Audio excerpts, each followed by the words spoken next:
नाज़रीन, हैदराबाद के भिटाई नगर में रहंदड़ हिंदू बिरादरी से 20 ॾींहं गुज़रण बावजूद भी इंसाफ न थी सघियो आहे, जॾहिं त कमिश्नर हैदराबाद पारां हिंदू बिरादरी के प्लाट ते कब्ज़े ख़िलाफ़ जोड़ियल टीम बाबति मोकिलियल नुमाइंदो कब्ज़े वारे प्लाट जो मुआइनो करण बाद MNN न्यूज़ के मौक़िफ़ ॾियण खां इनकार करे छॾियो आहे।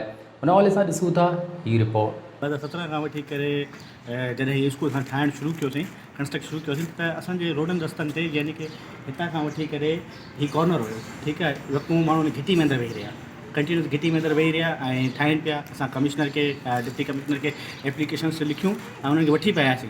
पोइ वरी छा थियो त उन्हनि अची उन्हनि कम बि रोकाया हुआ, ऐं उन्हनि कमु रोके छॾियो हुयो। वरी कुझु टाइम खां पोइ वरी ऑटोमेटिकली कमु करणु शुरू पिया करे ॾियनि। वरी असां एप्लीकेशन कयूं पिया त अगरि हिते कंस्ट्रक्शन कंदा त ॿारनि जो अचणु वञण सॼा मुख़्तलिफ़ सभु रस्ता बंदि थी वेंदा, सिर्फ़ु हिकिड़ो रस्तो रहंदो बाईपास ताईं ईंदा।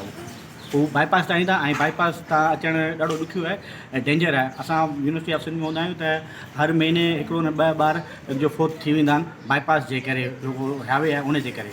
त असांखे ॾाढी परेशानी थी, त स्कूल जो अचणु वञण जो जेको रस्तो हूंदा आहिनि उहे बंदि न थियण घुरिजनि। हूअं त रोड रस्ता बंदि थियल आहिनि, जेकर खुलंदा त चौधारी इन जी आहिनि, ठीकु आहे, पर हिन वक़्तु सभई रस्ता बंदि करे रुॻो हिते 20 फुट जो रस्तो ॾेई छॾियो अथनि त तव्हां सिर्फ़ु हितां ई निकिरंदो ऐं हितां ई वेंदो, कॉलोनी बि हितां निकिरंदो, हितां ई वेंदो।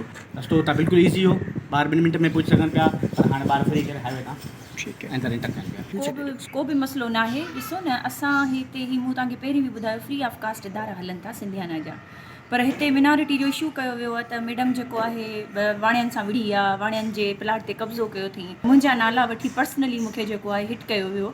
त हीअ पर्सनल इशू त आहे कोन। पहिरीं ॻाल्हि त न ई मुंहिंजो हिकु बंगलो आहे, न ई का मुंहिंजी हिते पर्सनल गाॾी थी बीहे। हीअ हिकिड़ो फ्री ऑफ कास्ट इदारो आहे जेको सिंधियाना ट्रस्ट जे हवाले सां हले पियो ऐं सभिनी पाड़े वारनि खे बि ख़बर आहे। त आउं चवां थी पूरे दूर दूर ताईं माण्हुनि खे ख़बर आहे त सिंधियाना हिकिड़ो फ्री ऑफ कास्ट इदारो आहे जेको फ्री ऑफ कास्ट हले थो ऐं ॿारनि खे असां तालीम ॾियूं था।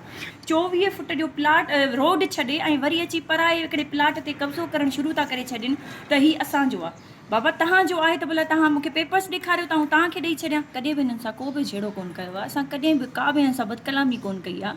ऐं न ई असां ॾिसो एजुकेटेड माण्हू आहियूं, असां छो पाण में जेकॾहिं विढ़ंदासीं, असां त चऊं ई कोन था त तव्हां असांजी कॉलोनी मां असांखे रस्तो ॾियो। बिल्कुलु मूं जेके आहिनि मूं तव्हांखे बार इहो ई ॿुधायां पई त मूंखे जेका आहे गवर्नमेंट सपोर्ट थी करे ऐं उनजे हवाले सां ई इदारा ठारायां पई ऐं बार इहा ई चई चुकी आहियां। ॾिसो फ्री ऑफ कास्ट ऐं इंडिविजुअली त नथी हलाए सघां न।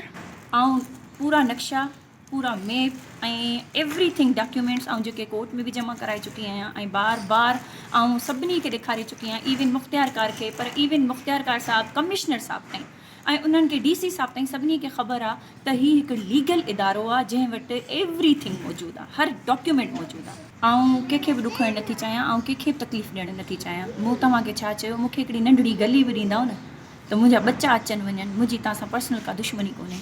पंहिंजनि घरनि जे हूंदे छा रोडनि रस्तनि ते वेहणु इलीगल आहे? लीगल न, पर असां तव्हांखे चयो त तव्हां वञी रोडनि ऐं रस्तनि ते बंगला ठाहियो, जॾहिं त सभई पढ़ियल लिखियल माण्हू आहियो। तव्हांखे ख़बर आहे त हमेशह जॾहिं घरु ठहंदो आहे त उन जा पहिरीं पेपर्स वठिबा आहिनि ऐं जॾहिं का शइ ख़रीद कबी आहे त उन जा पहिरीं पेपर्स काग़ज़ात ॾिसबा आहिनि, उन खां पोइ उन जी एग्रीमेंट थींदी आहे।